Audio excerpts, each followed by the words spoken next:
everybody doing? It is Jonathan here again. You guys have seen me a few times, obviously, by now. This is my dear friend, Bill Caswell. How's it going, guys? Obviously a fantastic bass player. So Bill plays with me in my trio. And whenever we can play anything, we can play, pretty much. How long have we been playing together now? Whew, man. Literally, I think it's been since like 2 weeks after I showed up. So it's been 3 years now? Almost 3 years? So the way we met, if you guys, I know a lot of you came from the Casino Guitars channel. Bill walks in the casino one day. I was looking for a bass player. I was having trouble finding a bass player. And he said he was a bass player, and he probably thought I was creepy because I was like, ooh, a bass player. And I was like, give me your number right now. So I got Bill's number. Immediately started trying to like work him into gigs. Had a little bit of trouble in the beginning because they weren't my gigs. I was playing for other people. But I was, putting some stuff together, getting ready to put out an EP. So then Bill and I started getting together. And I was like, yeah, this guy can play because...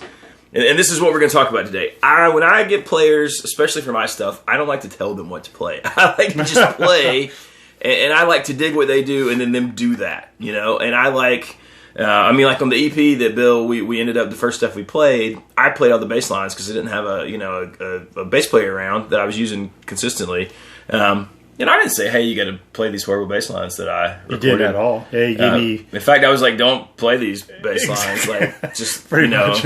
And I was like, live, we'll just feel it and it'll be different. And that brings us to our sort of topic that we have semi-planned, and that is improvisation. Yeah, absolutely. And I don't know if you remember, the first time we actually got together was in the back in the studio portion of the casino. And it was weird. It was kind of felt like a vetting process almost. You know what I mean? Because we went through some of your originals.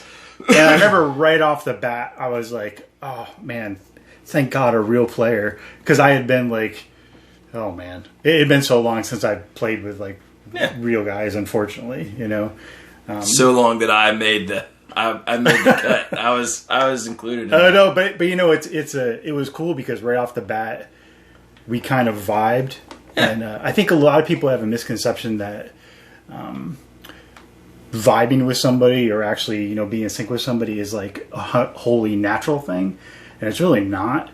And I think we're going to talk about that. About improvisation comes from having the knowledge and the know-how to be able to predict. Yes. And be able to break, use whatever theory to break some rules and to be creative, right? I'm going to throw this out there now. I think it's harder for a bass player than a guitar player. Ooh. Do you think that's true? Because I think there are guitar players who can improvise, right, with like less knowledge. Because the guitar player has the luxury of, if we don't always know the structure of the song, we can fake so many things just playing a pentatonic scale. And I know that's kind of true for bass players. Sure. Well, to caveat, I think also guitar players have the luxury of, if they know the basic progression, they can actually, I don't want to use the word hide, but that's the right word. They can hide within the chord itself, right? The chord makeup. Whereas we have to frame the chord, right? And if it's the wrong chord. You know what I mean? Like if you're playing like a flat 7 or something like that, and I'm playing like a straight minor 7, it's going to sound kind of goofy. You're going to hear that dissonance somewhere. Exactly. You know what I mean? So I get what you're saying, and I try to emphasize that to students is that the way I look at bass is, yes, foundational and a rhythm instrument, but also when it comes to improv, almost kind of more holding down a melody. Yeah. You know what I mean? Like a secondary melody, like shaping your chord phrasing. Like, right. I have to listen to what you're doing. And that's why I say knowing that little bit of theory. Not a lot. But enough. Just a little bit. You should be able to tell me, like, hey, like in that first opening jam, hey, we're going to play A7. If you say that to me, I already have a framework. I already know where I'm going. Well, I tell my kids all the time, like, usually when we're playing together, it's a trio. It's me and him and a drummer. It's like our buddy John Martin or whoever is filling in. But, usually, I tell my kids a lot, like, the more people playing, the less they have to play. And they don't they don't have to play a whole A7 if the A7 is there. Like if they can play a couple notes, absolutely, and the keyboard player's playing a couple notes. But Bill does that when it's just me and him. Do you know what I mean? Like he fills up a lot of space without getting in the way, if that makes sense. Which I think is a really that's a pretty huge skill in my. Well, and I think for me personally, and I try to gear bass players, at least new to bass or wanting to actually gain some, chops, is to look at some of the more melodic bass players throughout time, right? Yeah.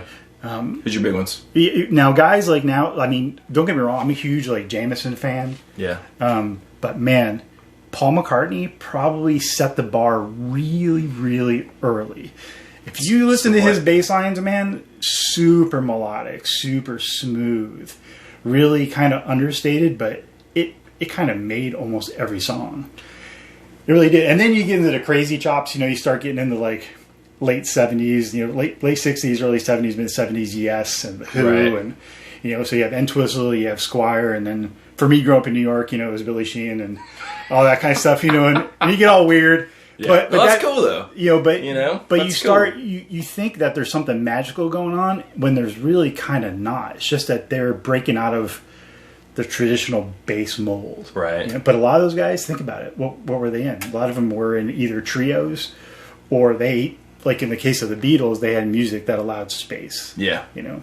No, that's pretty cool. And I mean, the way we even got to talking about this, it's not like we think we're amazing improviser. I mean, Bill is. I'm okay at it, but we have a lot of. We both teach, and we both have a lot of players who they play already, but I think they feel like jamming is like this magical, mystical thing, or they come. We extend everything because it's just what we like to do. I mean, it's that's how we like to have sort of like a musical conversation. That's what's fun to us. And I get that that's not every player and that's not every listener either, but like it's not magic. It's not. And we've had plenty of shows where we've extended songs, and let's say we're playing like Walk a Mile, right? Yeah. Okay, just simple blues A minor, no big deal, right? But as that extends, and as Jonathan's playing, his solo work and everything, it allows me to work. I can actually modulate and change basically the key, but I have to listen to him where he's soloing. So there's like a lot of things that you might not hear necessarily, but that's the point. Right. The point is for me to do things that are interesting to the audience, right? Yeah. But that doesn't throw you off. That's a good. So like let's say we're in blues A minor, right? So a lot of people won't think to break out of that 1-4-5 frame, right? Yeah, I would say most people. Yeah, and I'll break out of it. I'll be sitting there jamming in A minor, and I'll throw in something and modulate to F major 7, and just kind of sit on it for just probably like maybe a bar or two. It's cool, and that's it, and go right back. And that's what I'm saying. There's this. People think it's a big mystery to jam, but it's not. It's just working within the framework, and you can't be scared of it. But you also can't be stubborn to just kind of sit in the A pocket. Do you know what I mean? Yeah. Or E pocket, whatever the key may be. You can't be. You have to be able to know how to break out of it a little bit. So that's why I say just that little. I'm not talking like crazy theory. I'm talking just some simple stuff. You know what I mean? Even if I don't teach you the modes, right? Yeah. Even if I don't teach you the modes, but I teach you the basic chord phrase in A minor. Right. Pretty much every chord phrase in A minor. You already know the modes. Like you've learned them just by virtue of understanding the chord phrasing. So as a bass player, that's huge for me. The one song we have, Midnight Jam. Yep. That's another thing, and I'm sure we're going to elaborate on this, but I asked Jonathan before how he thinks about that song when he's playing. He actually thinks about it different than I do. And that song, just so you know, is nothing but, it's like A minor 7 for me to D9. That's literally, and then there's some melody. So he's thinking about like that, right? So if I were to solo over that song, I'm actually thinking of a G major phrasing.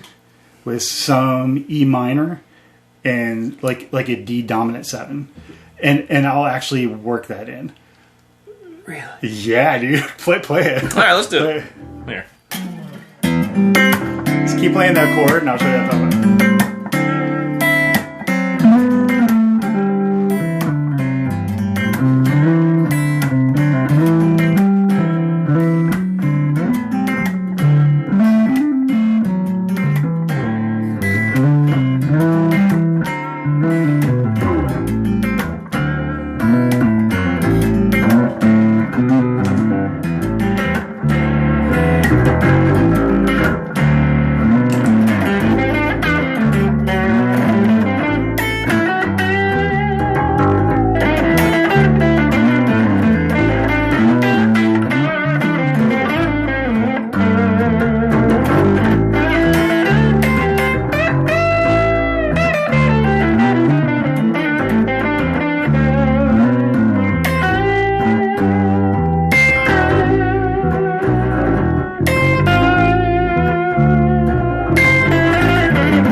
That's literally how I think about that song.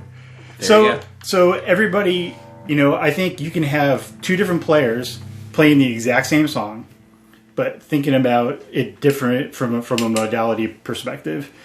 And I mean, I think of it as like Dorian. Do you know what I mean? Okay, and that's that. Yeah, absolutely. But I mean, like, it's funny because how you approach it. And I tell kids all the time, like, they get stuck. They think of Dorian as like they would just think of that song. Well, I shouldn't say stuck because you're kind of doing it. They would just think of that song in G, but I tell them that makes them phrase it differently. They have to think of it as A minor and adjust the notes. Yes, absolutely. You know what I mean? So they're totally different. They're not wrong. It's just you just have to know so you can pick which one you want to do. So if you listen, like in the majority of that song, I am outlining what you're doing. Kind of that.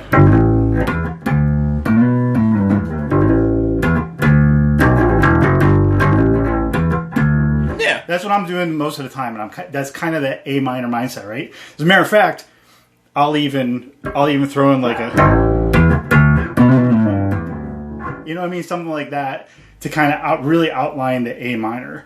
Right. However, if I were to play,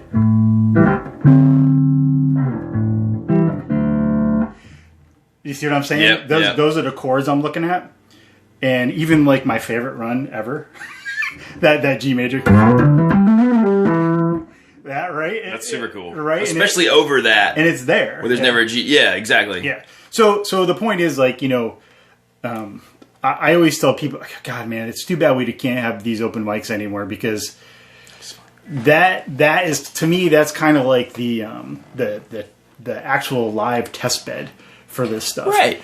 Get people to get up there. You get up there if you don't think you're comfortable. Get up there and be around other musicians, and that's your opportunity to explore, right?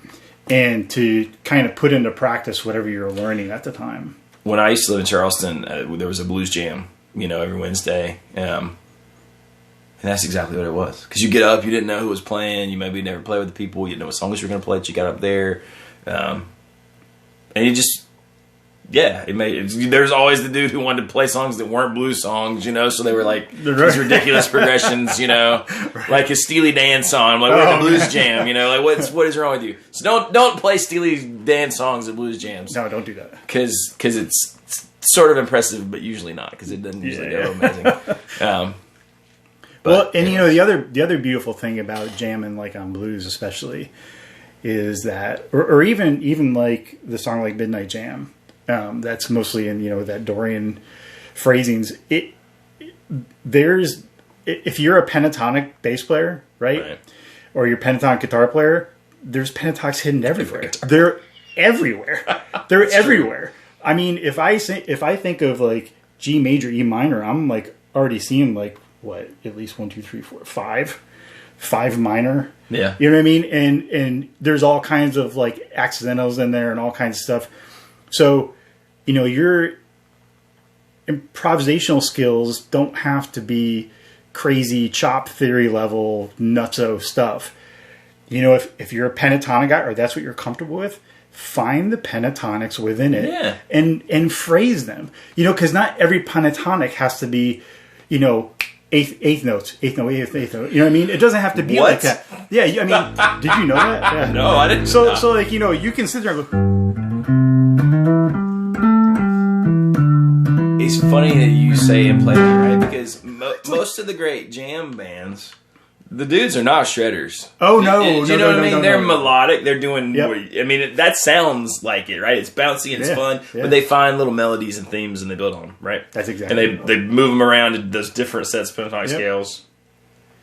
Pretty cool. Yeah, and you know, we were just talking about this not that long ago with a student of mine. We were talking about accidentals, right? Yeah. And accidentals within the pentatonics. So within your major or your minor pentatonic, they're actually.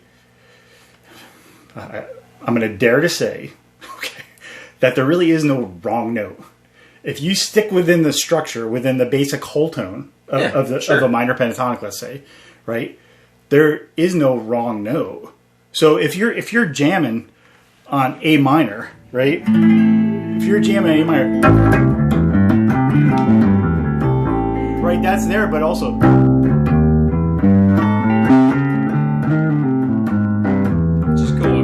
sort of becomes chromatic, you know? Yeah, that's you know, that's why I try to explain to people is like, if you come to these open mics or if we're just doing a jam, if you show up, if I say, hey man, we're just doing the straight A minor blues, don't be afraid to experiment with those accidentals. True. You know what I mean? Because you'll come to learn by it through experience. Like, okay, that doesn't quite fit there. Right.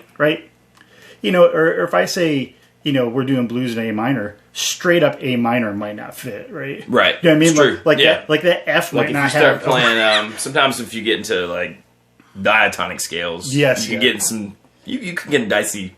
You have to be a little more picky about what you're playing. Yes. With, you know? Yes. But I really think there's this. I'm gonna share the example of so we had a jam night not that long ago. And some people were watching us, and it was literally Jonathan and I, and we had my oldest son who's here. He's the drummer, and he sat in for us in drums. And we literally had a couple songs that we did that were just straight up jams, just straight up. Yeah, jams. I mean a lot of what we were doing. And then we would go into something, but but literally these like 3-minute just improvisation, right? And people actually thought that they were songs. People actually thought we wrote. Yeah, that we wrote those tunes. That you know, that kind of hits on people think it's a mystery, but it's just not. And we were just doing what we did at the beginning, where I would like play a chord, and a groove, and Aaron would start playing something on the drums, and then we would, you know, we would, and we'll do some more of that. We'll end with another jam. But so the theory stuff you can talk about all day long, right? Let's talk about like the listening part. Oh, because I think that's weird. I was just thinking about that. You know, like because usually when we get in long jams, you know, they tend to like go up, and there's usually a point where I kind of like want to pull back. Sure. So that there's dynamics. So you know, for me, I find a comfortable framework, right? So I find this framework of a jam that we're doing or a song we're doing that I can stick into and not even think about. You're like I just play it on autopilot, no big deal. And then the rest of it, over the top of it, is just kind of like, you know, it's just the whipped cream more than anything. It's just kind of phrasing and, you know, whatever, some selfish fun for me. However, what that allows me to do is by having that steady framework that I don't have to look at, is the ability to listen. Right. And for me, as a bass player, I am almost, besides the drummer, but I'm almost exclusively in control of the dynamics of what's going on. Yeah. Right? The aggressiveness of the sound and things. True. So even in the beginning, you know, there's all kinds of techniques for bass players. I mean, I back off tone a lot. You know, so instead of having like instead of having that aggressive tone, I'll just do like, or I'll even mute. See, when I hear you do stuff like that, it gives me something to react to. Well, absolutely. You know, I mean, because and I mean, so if you're a guitar player, you know, and you're find yourself in that situation, and whether it's a cover band or a jam band or original stuff, or whether you're leading the band, whatever, if you will listen to what's going on around you, and this is a whole nother. We should talk about this later. This is why sometimes I don't like in-ears where everybody just jacks themselves up. And the rest of the band, you know, and that's cool if you're on a click and a guide track, and you know the song's 2 minutes and 37 seconds long, and you know that's fine. But if it's a situation where you're going to react and maybe improvise, and you can still do it with in-ears. You just have to mix it so that you hear everyone, you know. But yeah, you just gotta listen, react to things. It's supposed to be like a conversation. So it would be weird if Bill came here tonight and we're sitting around playing guitars and drinking the random Coronas I had in my refrigerator because that's all I had. But you know, it'd be weird if he did that and I had scripts before he got here, and every time he said something, I would only answer with things about my script that had nothing to do, you know, with what he was asking me. Sure. That'd be strange, right? And people do that musically all the time. Yeah. It's like, I'm going to play these notes in this phrase, by God, and, you know, come hell or high water. And that's, you know, it's just not the best way to have a musical conversation. I mean, exactly. That's the nail on the head, right? Yeah. Is I approach music as a conversation. Yeah. Because that's what it is. It's a conversation that has to be, you know, dynamically has to be reciprocated between musicians. So, you know, I listen to Jonathan all the time when we play, and I'm listening to where he's going. And sometimes it's really super obvious. Sometimes it's predictive. Sometimes, I don't know, it's just kind of like this like sense of where the song is going. Like, you know, when you listen to a song and you're like, okay, it's getting a little tedious, right? It's the same thing. You know, you're listening to it and you're like, man, we've been playing loud and aggressive for quite a while. And you just kind of listen, and you know that's also when it pays attention to have a structure and to have a basic time, right? So you know, I'm not saying you have to count measures, you know. However, you need to feel them. Yes. You know, and I feel when he's about to change dynamics. I think some of that just comes with experience, right? You know what I mean? It does. But I think the experience happens by listening. So like let's say I don't catch you till like the next bar, or even further, right? Which happens sometimes, sure. That's fine as long as you're like, oh, that was it. Okay, you know, now it's time to chill out a little bit, you know, and instead of like, you know, playing like shreddy runs or digging in really hard, you know, now you kind of back off. And, you know, people always, this is weird. This is kind of a caveat on this. People always ask me about my tone. Always. It's right here. It's right here. I mean, you know, to be honest, I mean, you know, you need to, it's not just on off. No. You know, there's got to be all the things in between. There's all kinds of stuff in between. And that's why, you know, when you have a conversation with somebody, maybe besides the occasional blow up with the wife, but when you have a conversation with somebody, it's not all yelling, right? Or whispering, right? It's all the in-between. There's all these in-betweens. So that's kind of how you have to think about music and interacting and improvising. I like that. Yeah. I mean, we would love to hear your guys' thoughts about improvising, you know, in the comments. I'd love to know what you think about it. We will play some more music and play out the video, I suppose, and we'll try to listen to each other and be dynamic and do all those things. Watch, we won't do it at all now that we've talked about it. But anyway, it's just what was on our mind today, so hopefully I will bring you lots more videos like this. I'm sure Bill will be around a lot in these videos. If there's things you'd like to hear us chat about, put them in the comments. We would love to know. So yeah, thank you guys for watching. Again, I appreciate all the people coming over and subscribing from the casino channel. I did, by the way, it looks like I'm going to keep this 335 permanently. My friend who was kind enough to let me borrow it to take it to the Ryman basically said he felt like we belonged together, and he you know, he was very generous in his offer to let me procure it from him. So I'm pretty excited about that. So really, it was, you know, making Bill come over so we could jam was the video was only part of it. But anyways, hit like, hit subscribe, hit the bell so you don't miss videos in the future. And yeah, we'll stop blathering and we'll play some music, and then we'll see you next time. Thanks again. Thanks, guys. Let's do our magic drummer here. Yes. He's gone to sleep on us.